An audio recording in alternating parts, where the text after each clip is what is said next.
오늘 우리에게 주시는 하나님 말씀 마태복음 8장 5절에서 13절까지 보겠습니다. 함께 일어나셔서 이 말씀을 받들어 읽겠습니다. 제가 한 절, 여러분 한 절씩 교독합니다. 예수께서 가버나움에 들어가시니 한 백부장이 나와 간구하여 이르되 주여 내 하인이 중풍병으로 집에 누워 몹시 괴로워하나이다. 이르시되 내가 가서 고쳐주리라. 백부장이 대답하여 이르되 주여 내 집에 들어오심을 나는 감당하지 못하겠사오니 다만 말씀으로만 하옵소서. 그러면 내 하인이 낫겠사옵나이다. 나도 남의 수하에 있는 사람이요 내 아래에도 군사가 있으니 이더러 가라 하면 가고 저더러 오라 하면 오고 내 종도로 이것을 하라 하면 하나이다. 예수께서 들으시고 놀랍게 여겨 따르는 자들에게 이르시되 내가 진실로 너희에게 이르노니 이스라엘 중 아무에게도 이만한 믿음을 보지 못하였노라. 또 너희에게 이르시되 동서로부터 많은 사람이 이르러 아브라함과 이삭과 야곱과 함께 천국에 앉으려니와 그 나라의 본 자손들은 바깥 어두운 데 쫓겨나 거기서 울며 이를 갈게 되리라. 함께 읽겠습니다. 예수께서 백부장에게 이르시되 가라 내 믿은 대로 될지어다 하시니 그 즉시 하인이 나으니라. 아멘. 이는 하나님 말씀입니다. 1886년에서 1965년까지 살았던 폴 틸리라고 하는 독일의 신학자가 있습니다. 신앙뿐만이 아니고 철학과 심리학에 공헌을 한 세계적인 석학인데요. 요즘은 모르겠습니다만 제가 곧 신학을 공부할 때만 해도 이분의 책인 궁극적 관심이라고 하는 책이 필독서였습니다. 궁극적 관심이라고 하는 책을 이렇게 한 손에 끼고 다니면 저 조직에 대해 조직 신학에 대해서 뭔가 아는 아주 실력 있는 사람이구나 그렇게들 보았습니다. 이분이 이제 신학을 하시고 히틀러 시대에 추방을 당합니다. 그래서 미국으로 오게 돼서 유니온 신학교에서 강의를 하는데 나름 독일 사회에서도 알아주었던 석학이었는지라 이 자존심이 대단했던 분인 것 같아요. 그런데 유니온 신학교 와서 강의를 하는데 전혀 예상치 않았던 어려움에 봉착했습니다.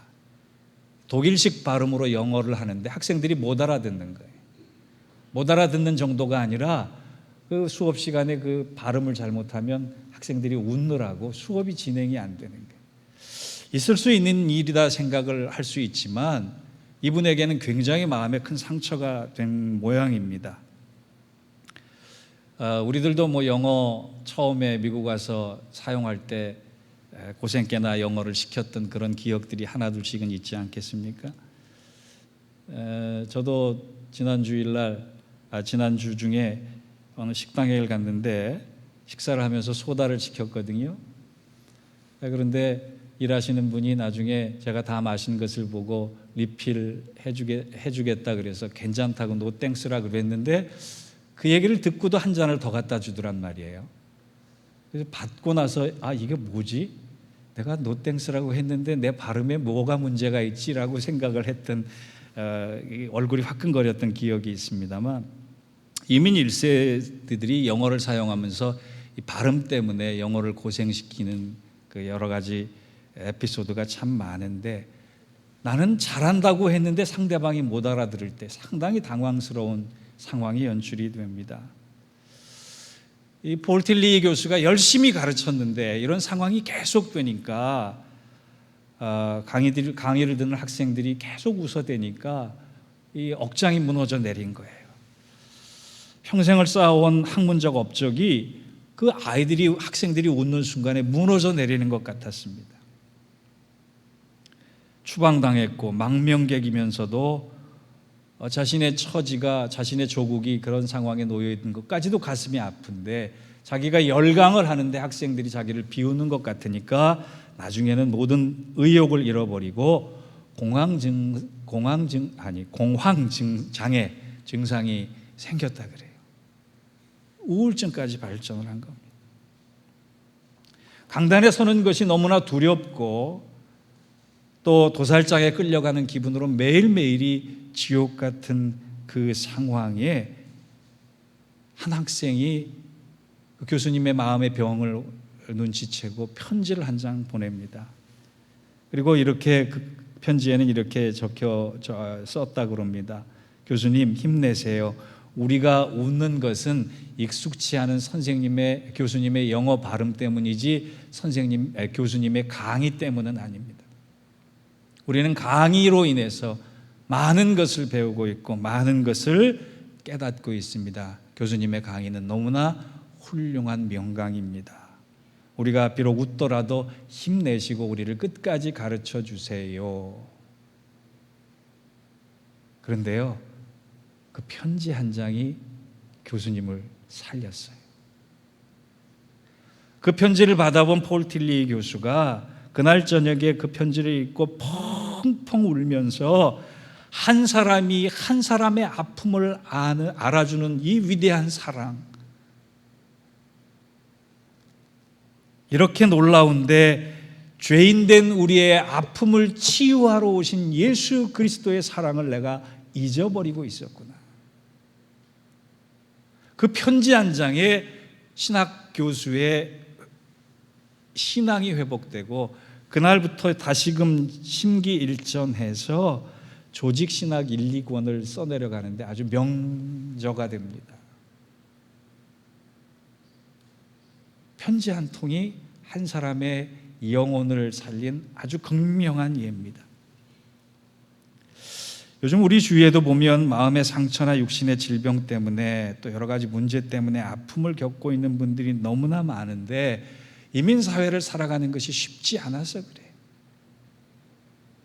그럴 때 우리는 어떻게 해야 하나? 오늘 본문이 아주 중요한 교훈을 해주고 있습니다. 오늘 본문은 치유가 필요한 사람을 도와서 주님 앞으로 인도해서 병을 완전히 낫게 한 사람이 있는데 그 사람은 이방인 백부장입니다. 백부장은 100명의 군인을 거느린 로마 군대의 장교입니다. 이 장교의 하인이 중풍에 걸렸는데 그냥 하인을 버려도 될 만한데 굳이 이 하인의 병을 치료해 주기 위해서 이 백부장이 예수님을 찾아오는 장면부터 시작하는 거예요. 근데 오늘 본문은 아주 중요한 특이점을 두 가지 우리에게 제공해 주는데 예수님이 다른 병자를 치유할 때하고 다른 반응을 하신다는 거예요. 본문의 특이점이 두 가지가 있습니다. 하나는 예수님께서 깜짝 놀라신 장면이라는 거예요. 성경을 다 자세히 읽어봐도 예수님께서 깜짝 놀라신 장면이 두 군데밖에 안 나옵니다. 한 번이 오늘 본문에 나오는 백부장의 믿음을 보시고 깜짝 놀라시는 표현이 나오고 또 하나는 마가복음 6장에 보면 고향 나사렛에서 고향 사람들이 메시아를 믿지 않는 것에 대한 놀라움 때문에 깜짝 놀라세요. 예수님은 얼마나 침착하셨는지요. 평소에 잘 놀라지 않으신 분이에요. 그런데 오늘 본문은 백부장의 믿음을 보고 놀랬다라고. 그리고 예수님의 고향인 나사렛 사람들이 메시아를 믿지 않음을 보고 놀랐다. 잘 생각해 보세요. 예수님의 놀라움은 어디서 기인해요? 믿음다울 것 같지 않은데 믿을 때, 믿을 것 같은데 믿지 않을 때 놀라는 거예요. 예수님이 우리를 보고 놀라실 수 있다는 겁니다. 나의 믿음을 보고 깜짝 놀라실 수도 있고 나의 믿음을 보고 믿지 않는 그 진짜의 내용을 가지고 놀라실 수도 있다는 거예요. 아니 정 목사가 믿음이 있는 줄 알았는데 믿음이 없네? 그리고 놀라시는 거예요. 아니 김 집사가 믿음이 없는 것 같았는데 진짜 믿음을 갖고 있었네? 놀라신다는 거예요. 이게 오늘 본문이 주는 특이함 중에 하나고 또 하나는 굳이 내가 김 집사라고 해서 또 찔리시는 분이 있다는 표정을 누군가 짓고 계세요. 또 하나는 예수님께서 이상한 말을 하시는 거예요. 어떤 말씀을 하셨냐면 아멘이라고 하는 말씀을 하셨어요. 우리가 보통 아멘은 언제 씁니까? 하나님의 말씀에 반응할 때 씁니다. 하나님의 말씀에 화답하며 결단할 때 하나님을 향해 쓰는 말입니다. 그리고 우리의 기도 끝에 그렇게 되기를 원합니다, 진실합니다, 동의합니다, 그렇게 될 줄 믿습니다라고 하는 뜻으로 아멘을 써요. 하나님에 대해서 우리가 쓰는 화답의 용어가 아멘입니다. 그런데 주님께서 오늘 백부장의 말에 아멘으로 화답하셨더라고요. 놀라운 일이에요. 오늘 본문 10절을 보면 내가 진실로 너희에게 이르노니 이렇게 시작을 해요. 예수께서 들으시고 놀랍게 여겨 따르시는 자들에게 이르시되 내가 진실로 너희에게 이르노니, 그리고 숫자 1이 써여 있죠. 헬라어 원문을 보면 진실이라는 단어가 앞에 들어가 있어요. 그러니까 어떻게 예수님께서 대답하셨느냐? 아멘, 내가 너희에게 이르노니, 이렇게 말씀하셨더니 누구의 말에? 백부장의 말에. 얼마나 백부장의 말이 마음에 쏙 드셨든지, 얼마나 백부장의 말이 믿음 있는 말인지 그 말에 예수님도 저절로 아멘 하셨다라고요.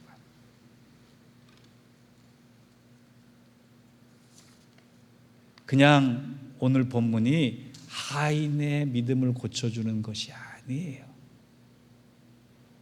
예수님께서 아멘 하시면서 뭐라고 말씀하시느냐? 이스라엘 중에 이만한 믿음을 못 봤다라고.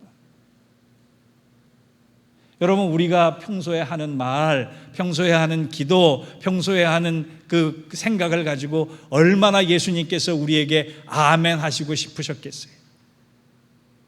또 여러분의 말 중에, 여러분의 대화 중에, 여러분의 생각 중에 예수님께서 아멘 하실 수 있는 그 내용이 얼마나 들어있어요?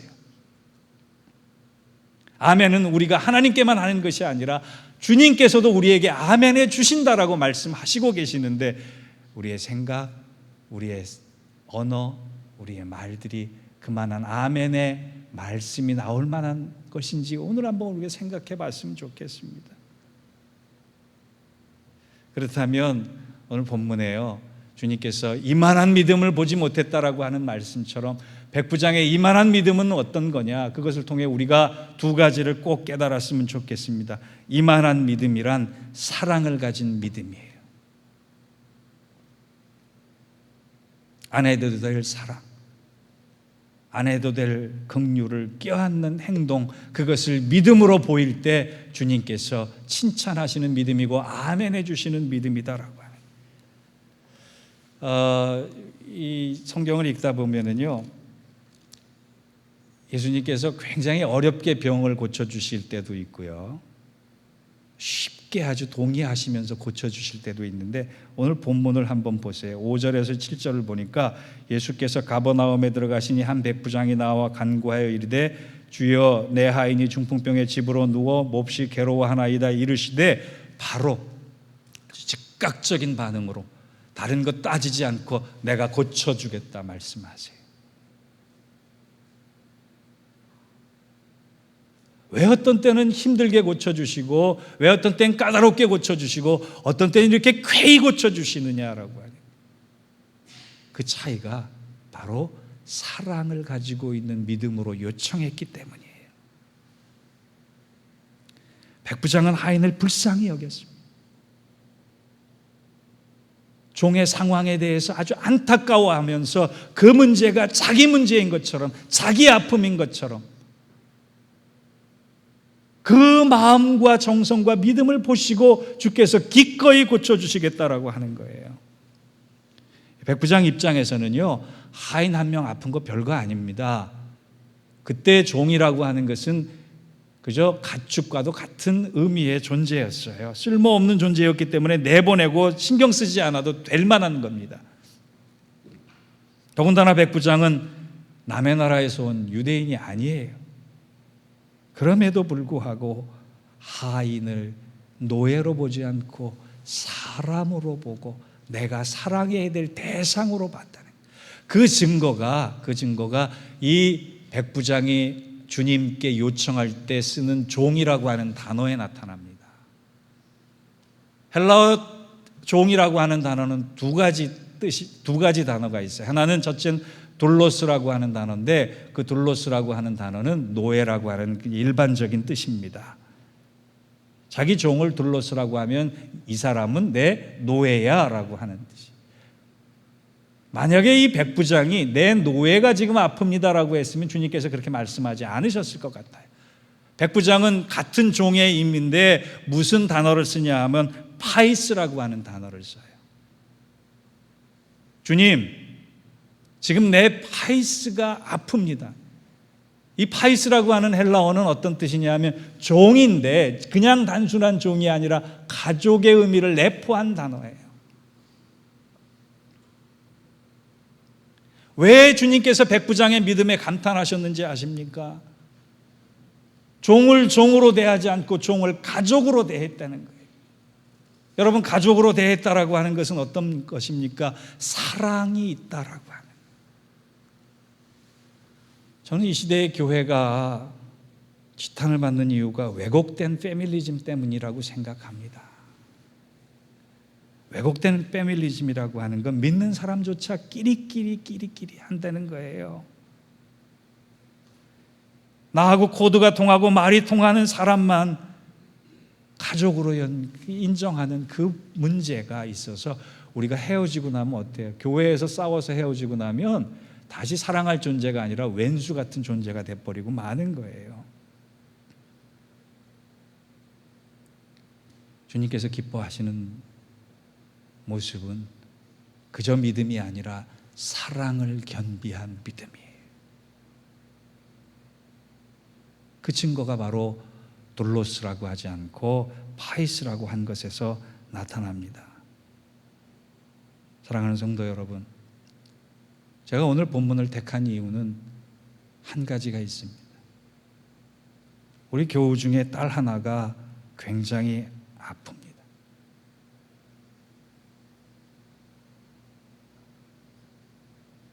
그런데 이 아픈 딸이 여러분의 마음속에 내 딸이 돼야 돼요. 하나님께서 그 딸을 통해 우리의 사랑의 지경을 넓히시고 사랑의 수준을 높여 가신다고 생각을 합니다. 크지 않은 교회에서 이 사랑과 긍휼의 마음의 천국을 경험하지 못하면 주님께서 기뻐하시는 교회가 될 수 없어요. 우리가 이만한 믿음으로 주님께서 아멘 하시고 깜짝 놀랄 믿음이 되기 위해선 왜곡된 패밀리즘을 버리고 모든 고통이 남의 고통이 내 고통이 되고 내가 사랑해야 될 사람 사랑하고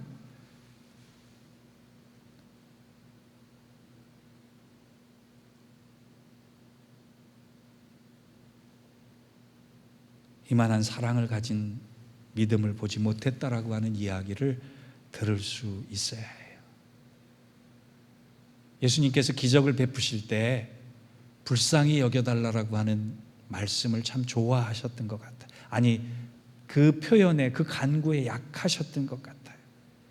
예수님 자신도 무리를 보시고 고치실 때 불쌍히 여기셨다라고 말씀을 하시고, 가나안 여인의 딸이 귀신을 들렸을 때 다윗의 자손이여 나를 불쌍히 여겨달라고 하는 간구를 통해 들어주셨고, 간질로 고생하는 아들을 위해서 주여 내 아들을 불쌍히 여겨달라고 할 때 그때도 고쳐주셨고, 눈먼 사람이 예수님의 소식을 듣고 다윗의 자손이여 우리를 불쌍히 여겨달라고 하는 이 불쌍이라고 하는 간구에 예수님의 마음이 흔들렸어요. 왠지 아세요? 이 불쌍히 여겨달라고 하는 것은 진심 어린 사랑이 그 안에 있었기 때문이에요.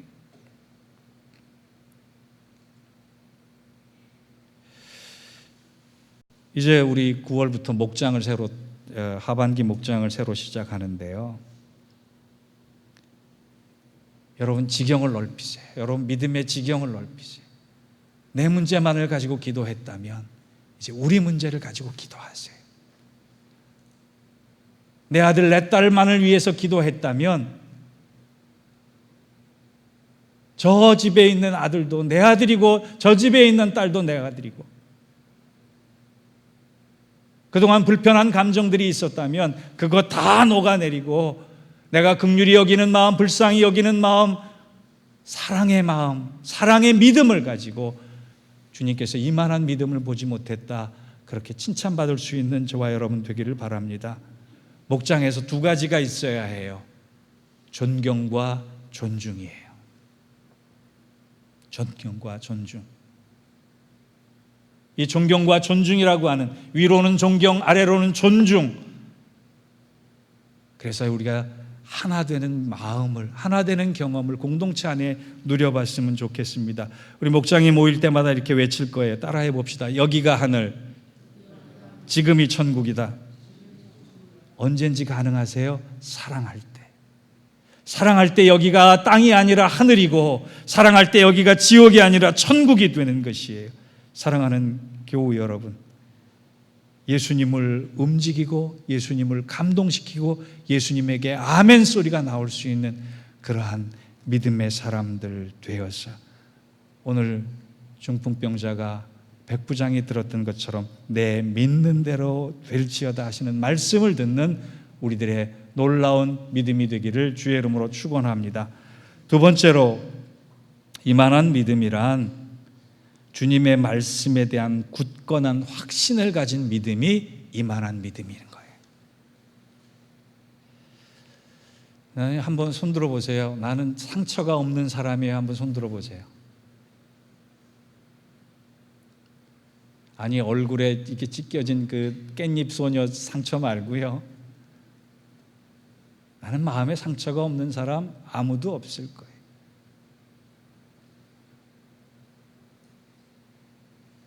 상처를 어떻게 다루느냐에 따라서 세 부류의 종류의 사람이 된다 그럽니다. 첫째는 상처 입은 피해자예요. 이 상처 입은 피해자는 자기가 받은 상처에 피해를 당한 것에 대한 원망 때문에 굉장히 눌려 사는 사람이에요. 과거에 매달리고 우울하고 마음의 병을 안고 피해자 의식에 갇혀서 불평과 원망 속에 살아가는 거예요. 이런 분들의 특징은 남 탓을 많이 한다 그래요. 자기가 피해자의 수준에서 더 이상 발전하지 못하는 거예요. 그런데 이것을 뛰어넘는 단계의 사람이 있습니다. 누구냐? 상처 입은 치유자입니다. 상처를 입었지만 내가 치유가 된 상황을 경험하는 거예요. 이런 분들은 자신을 먼저 봅니다. 자신의 연약성을 인정합니다. 그래서 우울해질 때도 있고 아플 때도 있지만 그 아픔을 다루시는 주님을 갈망하게 되고, 치유의 회복의 감격 때문에 감사가 자주 터져 나오는 사람이에요. 쓰러질지언정 일어설 수 있는 사람, 이 사람이 상처 입은 치유자입니다. 헨리 나우엔이 이 얘기를 했어요. 그런데 우리는 여기서 머물면 안 돼요. 치유받은 치유자가 돼야 돼요. 내가 치유를 받았기 때문에 나에게서 머무는 것이 아니라 내가 치유받은 은혜와 내가 치유받은 경험과 내가 치유받은 그 사랑을 다른 사람에게 나눠주면서 다른 사람을 치유할 수 있는 상황의 사람이 되어야 하는 거예요. 그런 사람이 어떤 사람인지 아세요? 말씀을 경험한 사람, 말씀을 확신하는 사람이, 말씀에 아멘으로 하는 사람이 바로 치유받은 치유자의 삶을 살아갈 수 있는 겁니다. 여러분 다 제가 보기에는 저를 포함해서 대부분 상처 입은 치유자에 머물 때가 얼마나 많은지 몰라요. 그런데 우리 거기서 머물면 안 됩니다. 치유받은 치유자의 모습으로 살아갈 수 있어야 해요. 누군가 제게 영화 좋아하냐고 물어보더라고요. 좋아한다 그랬어요. 그 목사님 어떤 종류의 영화를 좋아하십니까? 물어보더라고요. 또 그래서 제가 아주 확실하게 대답했어요. 부귀 영화요. 좀 웃어주세요. 멋지지 않아요? 이런 대답을 할 수 있는 지혜가 얼마나 대단한 겁니까? 영화 좋아한다. 그렇죠? 어떤 영화 좋아하냐? 부귀 영화 좋아한다. 제 얘기 같죠? 바로 여러분의 얘기예요. 하나님 내게 부귀를 주십시오. 하나님 내게 영화를 주십시오만 얘기하지 마시고 기도하지 마시고 하나님 내가 치유받은 치유자로 살기를 원합니다. 이것 또한 여러분의 기도의 제목이 되어야 할 줄 믿습니다.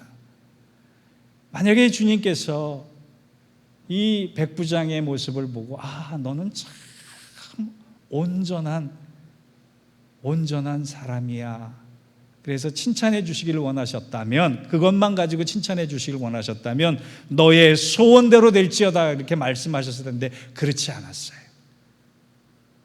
주님은 이 백부장을 향해서 뭐라고 말씀하시느냐, 내 믿음대로 될지어다. 믿음대로가 아니라 믿음대로 될지어다 그러셨어요. 이미 이 사람은 회복된 사람이에요. 이미 이 사람은 치유된 사람이에요. 이미 이 사람은 완전하게 온전해졌기 때문에 그 온전함을 자기에게 머무르지 않고 자기의 사랑하는 대상에게 치유를 원했기 때문에 주님께서 그렇게 이만한 믿음이다 칭찬하시는 것입니다. 사랑하는 성도 여러분, 그런데 치유받은 치유자로 살기 위해서 우리가 꼭 거쳐야 될 단계가 있습니다. 그것은 바로 말씀 위에 굳건히 선 자만이 치유받은 치유자가 될 수 있다는 것이고, 말씀 위에 굳건히 서기 위해서 하나님께서 우리를 꼭 거친 과정으로 인도하시는 게 바로 고통을 통한 겸손해지는 과정이에요. 오늘 백부장은요, 자기가 할 수 있는 일을 다 했던 사람이에요. 자기의 재산, 자기의 권력, 자기의 지위를 이용해서 많은 일들을 이 종을 위해서 했습니다. 누가복음에 보면 같은 기적을 가지고 그가 참 존경받았다라고 이야기해요. 왠지 아세요? 그가 다른 사람이 감동할 만큼 자기의 종을 위해 헌신하고 희생했기 때문이에요. 그런데 이 백부장이 깨달았습니다. 내가 할 수 있는 것은 다 했는데 내가 할 수 있는 것에 한계가 있구나. 내가 할 수 없는 일이 있구나. 그래서 주님 앞에 나온 거예요. 하나님은 치유받은 치유자로 우리를 사용하시기 위해서 꼭 거치는 단계가 뭐냐 하면 내가 할 수 있는 일이 아무것도 없구나라고 하는 겸손의 단계를 거치게 하신다. 그것이 우리에겐 고통이고 아픔이고 때로는 시련이에요. 여러분, 하나님이 여러분에게 시험을 주실 때 시험만 주시겠어요? 아니에요. 시험을 통한 목적을 가지고 계시는 거예요. 그 목적에 합격하면 바로 치유받은 치유자가 되고 내가 말씀 위에 굳건히 서는 자가 되는 것입니다. 그 일을 위해 여러분의 주머니를 터세요. 내가 한 푼도 없게 만들 때도 있어요. 그것을 위해 내 몸속에 기운을 빼가기도 하세요.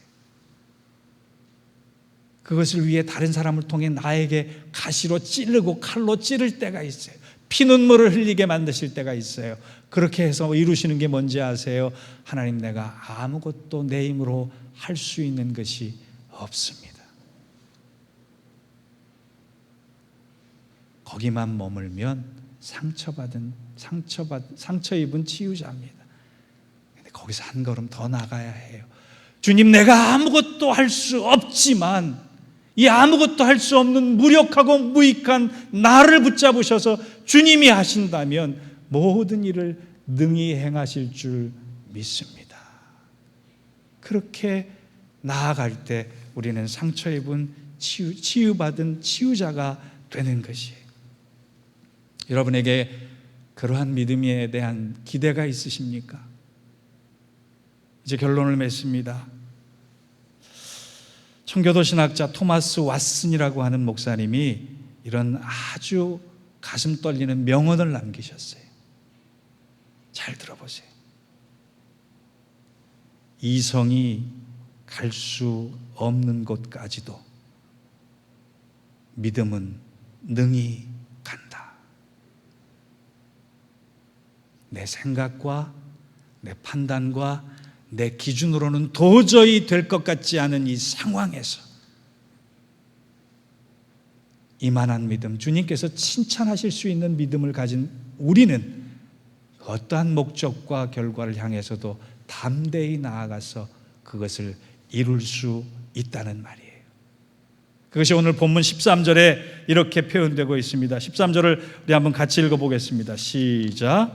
예수께서 백부장에게 이르시되 가라, 내 믿은 대로 될지어다 하시니 그 즉시 하인이 나으니라. 우리의 문제가 9월 한 달 우리의 이만한 믿음을 통해 그 즉시 해결될 수 있는 이 은혜와 축복이 우리의 믿음을 통하여 이루어질 수 있기를 주의 이름으로 축복합니다. 우리 다른 것이 아니라 가슴 두근거리는 일을 위해서 사랑하며 살아갑시다.